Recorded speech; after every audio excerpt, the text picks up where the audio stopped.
Hey guys, it's your fish gal pal here, and today we're going to talk about how I run and maintain my saltwater reef tank. So let's start from the very beginning. I got nice sand for my tank. I'll actually link everything that I have in my tank in the description. So I got some nice I can't even remember the name, but it was for the ocean sand, and then I got some live rock. I didn't start with any live, I started with dry live rock. So if you start with live rock, that's like from someone's tank that's already started, and it has a lot of beneficial bacteria in it, but I started with all dry live rock, which kind of helped with some algae issues that I had, but that's okay. I'm really winning and I'm not too upset about it. So I added the rock and the sand, and then obviously I added my RO-DI water with the salt mixture. I use Fritz Pro Reef salt, and I'll link everything that I use. And when I first started my tank, I only had one filter, and they're rated 50 to 150 gallons, and I have an 85-gallon tank. So it was really powerful at first. Obviously, it dulls over time. It was only a $27 filter, but I love it. It's like a power head. So yes, I had that and just that wave maker for my 85-gallon reef tank. So I was quite new and very unexperienced. So that was what I had to begin with. I cycled for 6 weeks, which was really long, but it's because I was really nervous. I used Stability, Prime, and Pristine, and really all I really needed to use was Stability for 7 days, and I would have been good to go. And then I could have added like a pair of clowns and gone slow from there, as long as my parameters were intact and after a 50% water change. So that was how I started my tank.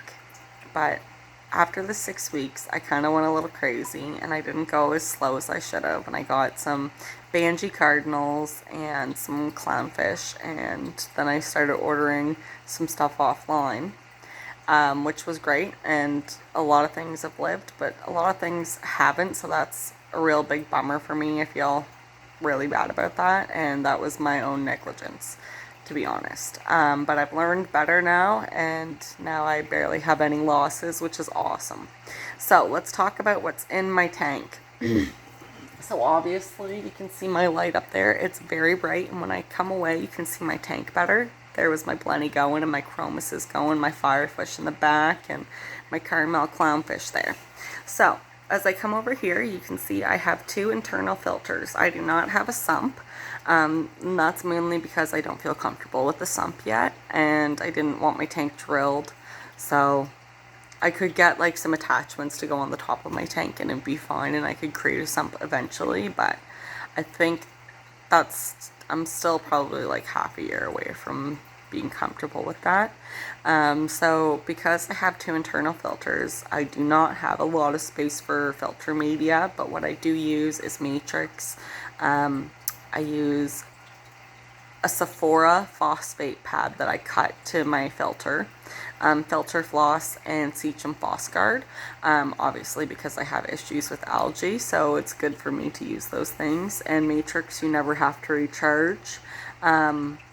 It just takes everything out of your tank and keeps it nice and stable. I usually have nitrates of 0. I haven't had nitrates of anything above 0 since I put the Matrix in, which was really nice. The Phos Guard's working pretty good. I like to overfeed. I have an issue with it. So what I had to do was I eventually had to get a protein skimmer, because I got some more hard stony corals, and they require a protein skimmer because they need cleaner water, otherwise they're going to start to fail. So I noticed my corals were starting to fail, so I started looking into what I could do. And here's why you're going to want the protein skimmer right from the hop, okay? And the one I got was like 170 with tax, not even, I think. I got it on sale. So here's the reason why, is because it removes the proteins from the water by separating it with air bubbles and in a cyclone motion. So that's what it does, and those proteins are what green hair algae and cyanobacteria feed on. So it's really beneficial for your tank. It also helps keep it nice and crystal clear, which is nice for coral growth. And it just helps keep your water a lot cleaner, and it removes everything right out of your tank, and there's a little canister that you can remove. I have, it's the Ocean Life one. It's up to 100 gallons. I have an 85-gallon Reef. So the reviews on it say it's really loud. I don't know if you guys can hear it now. It doesn't bug me, and I don't find it that loud anymore. They say all protein skimmers need like a 2-week break-in period, so that's something to keep in mind, and then they'll quiet down. So I really don't find it too loud, but my husband definitely couldn't sleep with that. So my light is obviously really bright. I started with an LED one, a J Hill one, which would have been good if I just kept with Zoas and a Green Star polyps, and it was only $60. But I really wanted to get into some more advanced corals, and so we got the black box light, and it was $165 plus tax, and it's a 165 watt light. It's good for my tank because mine's a cube, 27 by 27 by 27, so I don't have that much area to light. So that's really nice for me. The only thing I ever do for maintaining that, it comes with a built-in timer in it. I love it. You can adjust just the blue and the white. It's awesome. And the only thing for maintenance I do is when I don't have my lid on, I find the water splashes a bit and salt can build up on it, so I'll occasionally wipe off the salt and the dust. And then I had to get another power filter, or like a power head type deal, wave maker, because the cyanobacteria, you want to have a high flow to keep everything going. So what I got was this nice double head one there. Blue, I love you, but stop. That nice double head one there. It's really powerful, and I'll link it on the description here, and it works absolutely wonderful for my tank. It's a lot of power though. Most corals can't handle that being blown at it, so I usually direct it right towards rock. That way it doesn't bother it too much. So every 3 to 4 days, what I do is I change my filter media. So that includes my filter floss. If my matrix is super gunked up, I'll rinse it off. In every 3 to 4 days, you'd want to change your floss guard, your siege and floss guard. But here's the thing. You can dry it out and reuse it, and that's how you recharge it. But you have to make sure to test your levels, because eventually it can't be recharged anymore. So you can get more use out of that way. And I throw out the Sephora phosphate pads every 3 to 4 days, because then they're useless. That's when everything is taken out of them and you can't recharge those. And obviously I scrub it down with my little scrub brush. I scrub down my wave makers, that one as well, my 2 filters. I do this every 3 to 4 days. So it's a lot of work, totally worth it. However, if you had a sump, it wouldn't be as much work, because what you can do is keep a light down there, and then you can grow macro algae, like Cheeto or seaweed or stuff like that. There are some really nice macro algae you can have in your display tank that are like blue, and they're designer, they're gorgeous. But I just haven't found any. So you could do that, but in the sump also, there's a lot more room for media. So if you're not interested in doing that much work for your tank, then that's something to think about. So another thing is I do a weekly water change of minimum 10 gallons. And then once a month, I usually do a 25 gallon water change. That's just because I like to be in my tank for one, and the algae issues that I have, I really like to keep a nice pristine water. That way I can help get rid of that. And I find as the green hair algae is like slowly decaying, it releases more nutrients into the water, so I really need to get rid of that. And also I do a lot of manual removal of my green hair algae, so you just pinch it and pull it with the siphon. Like you remove the big part, and you just have the tube there, and pull it out and you're good, and that actually will permanently remove any of the nitrate or phosphates there. Another thing that I will do is if I notice any cyanobacteria building up, I'll blow it away with a syringe.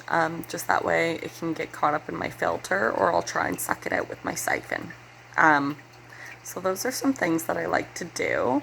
And the other thing that I do to maintain my reef tank is you have to be checking your calcium weekly. And then I use Reef Complete Seachum.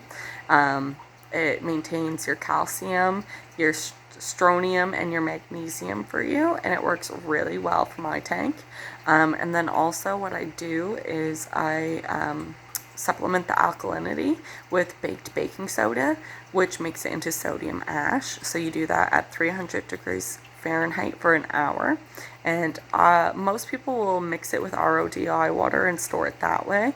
And it has to be RODI water that you mix it with. Like, can't be salt water, because if you do that, it will, excuse me, it will evaporate and it won't be the right consistency, and you won't have an accurate measurement. Because you only want to raise your DKH by 1 a day, which is your alkalinity, which is what the baked baking soda is doing. So there's reef calculators online, and I want you to use that because for my 85-gallon reef tank, I use 7 grams of baked baking soda to raise it by 1. But if it was a different size tank, you'd use a different amount. So that's why reef calculators are so great. So you'd used baked baking soda, which, by the way, I don't know if I mentioned, you bake it for an hour. And the way I like to store it is an airtight Ziploc bag. I just find it a little bit easier for measuring, and if there's no access to air, it can't re-moisturize, and then it's still sodium ash. Excuse me, I need to drink my coffee.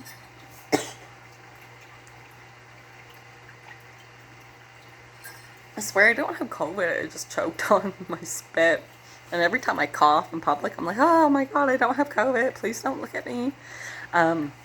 So anyway, you only use baked baking soda, the sodium ash, if your pH is 8.1 or lower.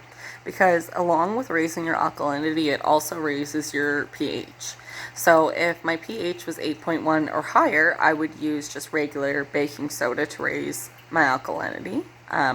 Because it doesn't raise your pH. In fact, it lowers it slightly, just for a temporary amount of time. So those are some things to keep in mind. I usually dose weekly for my calcium, and then I do check my DKH weekly. And if I notice it goes down too much, I might dose, 7 grams one day, 7 grams the next day, because you only want to raise it by 1 per day.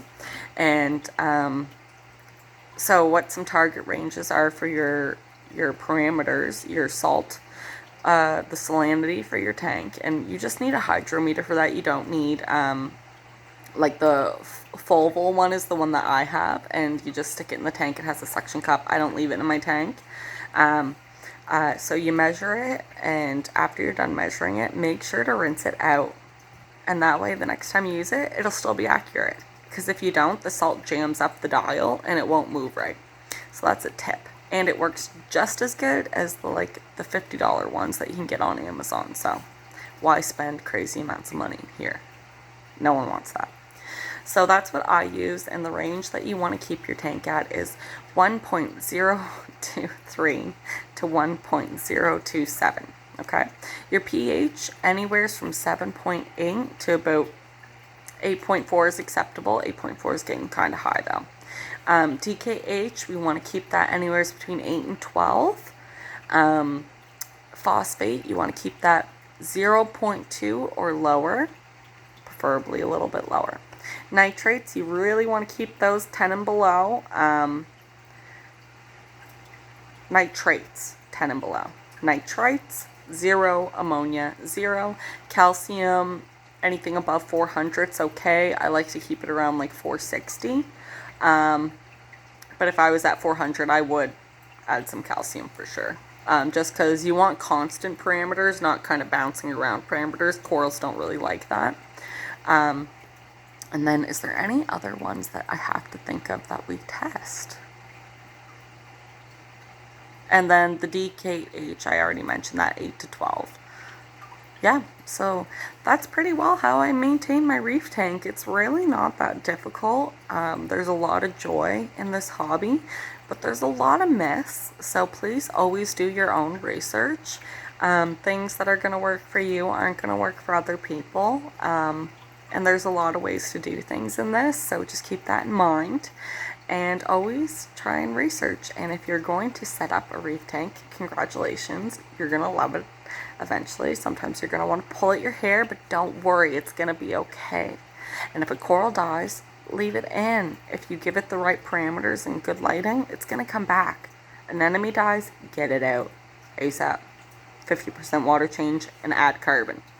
But get into it. It's a lot of fun. It's so rewarding. One of my favorite things to do is sit here and watch my tank. And it's really calming, especially during COVID where we're all stuck inside. And I bet you the fish stores would love it if we all made it a little more popular. And I would love it because then there'd be more selection. So yeah, so that is how I maintain my tank. And if you have any questions, let me know. If you think I missed something, let me know. I probably did. There's a lot, but it's really not that hard and it's worth it. So until next time, bye.